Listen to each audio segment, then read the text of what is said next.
भक्तों, माघ पूर्णिमा पौराणिक व्रत कथा। इस पाठ के बिना अधूरा रहेगा व्रत। माघ पूर्णिमा का बाकी पूर्णिमाओं से कई गुना अधिक महत्व है। इस व्रत को करने से व्यक्ति की सभी मनोकामनाएं पूरी होती हैं। शास्त्रों में माघ मास को बहुत ही पुण्य फलदायी माना गया है। ऐसे में माघ पूर्णिमा पर इस पौराणिक कथा का पाठ जरूर करना चाहिए। इसके बिना व्रत अधूरा माना जाता है। भक्तों, माघ पूर्णिमा की पौराणिक व्रत कथा। माघ पूर्णिमा की पौराणिक व्रत कथा के अनुसार एक नगर में एक धनेश्वर नाम का ब्राह्मण रहता था। उसकी पत्नी का नाम रूपवती था, जो कि बहुत ही पतिव्रता और सर्वगुण संपन्न थी, लेकिन उन्हें कोई संतान नहीं थी। इसलिए वे दोनों बहुत चिंतित रहते थे। एक बार उस नगर में एक महात्मा आए। उन्होंने उस नगर के सभी घरों से दान लिया, लेकिन धनेश्वर की पत्नी जब भी उन्हें दान देने जाती तो वे उसे लेने से मना कर देते थे। एक दिन धनेश्वर महात्मा के पास गया और उसने पूछा कि हे महात्मन, आप नगर के सभी लोगों से दान लेते हैं, लेकिन मेरे घर से नहीं लेते हैं। हमसे अगर कोई भूल हुई हो तो हम ब्राह्मण दंपत्ति आपसे क्षमा याचना करते हैं। इस पर महात्मा ने कहा, नहीं प्रिय, तुम तो हमेशा आदर सत्कार करने वाले ब्राह्मण हो, तुमसे भूल तो कभी नहीं हो सकती है। महात्मा की बात सुनकर धनेश्वर हाथ जोड़कर बोला, हे मुनिवर, फिर आखिर क्या कारण है? कृपया हमें उससे अवगत कराइए। इस पर महात्मा बोले, हे प्रिय, तुम्हारी कोई संतान नहीं है। जो दंपत्ति निसंतान हो उसके हाथ से भिक्षा कैसे ग्रहण कर सकता हूँ?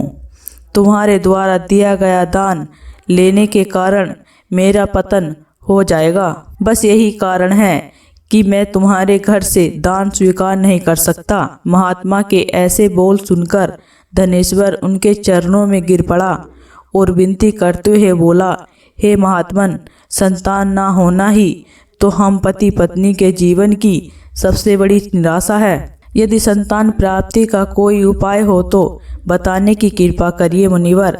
ब्राह्मण का दुख देखकर महात्मा बोले, हे प्रिय, तुम्हारे इस कष्ट का एक आसान तरीका है।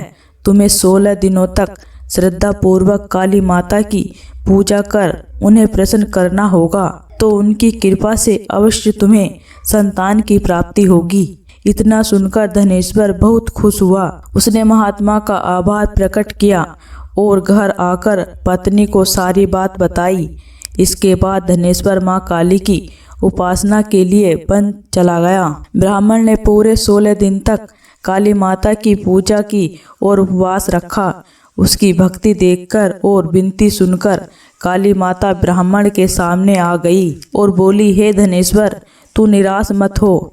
मैं तुझे संतान के रूप में संतान प्राप्ति का वरदान देती हूँ, लेकिन 16 साल की अल्प आयु में ही उसकी मृत्यु हो जाएगी। काली माता ने कहा, यदि तुम पति पत्नी विधि पूर्वक 32 पूर्णिमा का व्रत करोगे तो तुम्हारी संतान की दीर्घायु हो जाएगी। प्रातःकाल जब तुम उठोगे तो तुम्हें यहाँ आम का एक वृक्ष दिखाई देगा।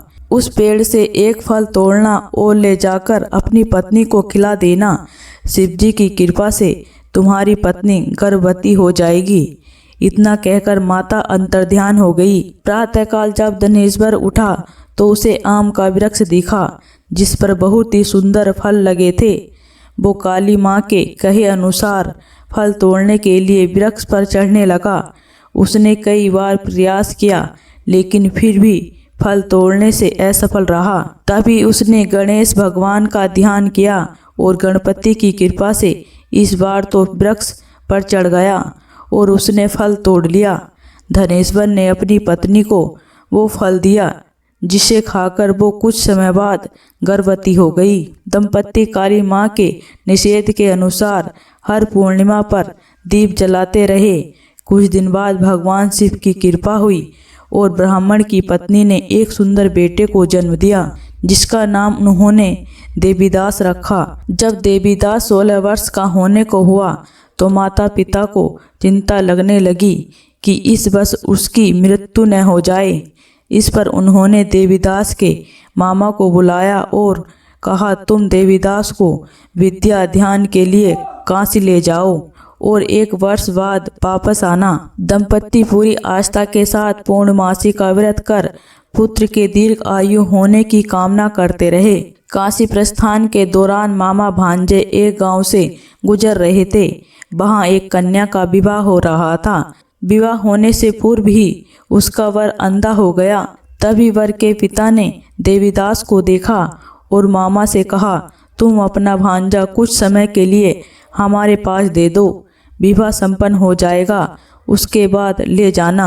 ये सुनकर मामा ने कहा, यदि मेरा भांजा ये विवाह करेगा तो कन्यादान में मिले धन आदि पर हमारा अधिकार होगा। वर के पिता ने मामा की बात स्वीकार कर ली और देवीदास के साथ कन्या का विवाह संपन्न करा दिया। इसके बाद देवीदास पत्नी के साथ भोजन करने बैठा, लेकिन उसने उस थाली को हाथ नहीं लगाया। ये देखकर पत्नी बोली, स्वामी आप भोजन क्यों नहीं कर रहे हैं?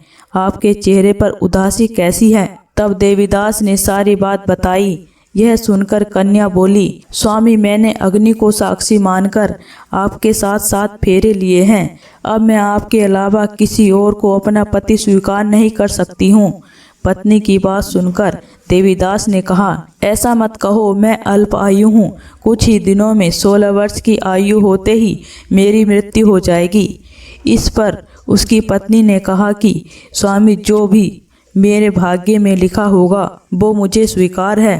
देवीदास ने उसे समझाने की बहुत ही कोशिश कराई, लेकिन जब वो नहीं मानी तो देवीदास ने उसे एक अंगूठी दी और कहा, मैं काशी जा रहा हूँ, लेकिन तुम मेरा हाल जानने के लिए एक पुष्प वाटिका तैयार करो। उसमें भांति भांति के पुष्प लगाओ और उन्हें जल से सींचती रहो। यदि वाटिका हरी भरी रही, पुष्प खिले रहे तो समझना कि मैं जीवित हूँ, और जब ये वाटिका सूख जाए तो मान लेना कि मेरी मृत्यु हो चुकी है। इतना कहकर देवीदास काशी चला गया। अगले दिन सुबह जब कन्या ने दूसरे वर को देखा तो बोली, ये मेरा पति नहीं है, मेरा पति काशी पढ़ने गया है।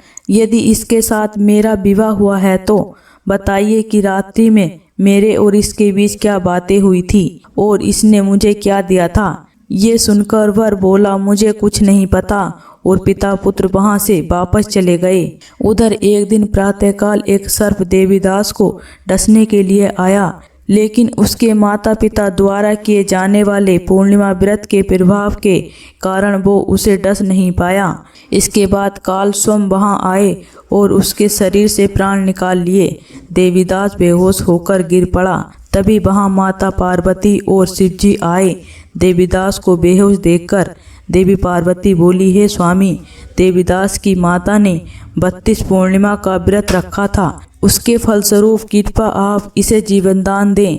माता पार्वती की बात सुनकर भगवान शिव ने देवीदास को पुनः जीवित कर दिया। इधर देवीदास की पत्नी ने देखा कि पुष्प वाटिका में एक भी पुष्प नहीं रहा। वो जान गई कि उसके पति की मृत्यु हो चुकी है और रोने लगी। तभी उसने देखा कि वाटिका फिर से हरी भरी हो गई। ये देखकर वो बहुत प्रसन्न हुई। उसे पता चला कि देवीदास को प्राणदान मिल चुका है।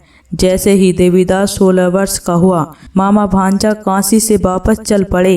रास्ते में जब वो कन्या के घर आए तो उसने देवीदास को पहचान लिया और प्रसन्न हुई। धनेश्वर और उसकी पत्नी भी पुत्र को जीवित पाकर हर्ष से भर गई। भक्तों, इसी तरह की वीडियो को देखने के लिए इस चैनल को सब्सक्राइब करें और वीडियो को लाइक करें।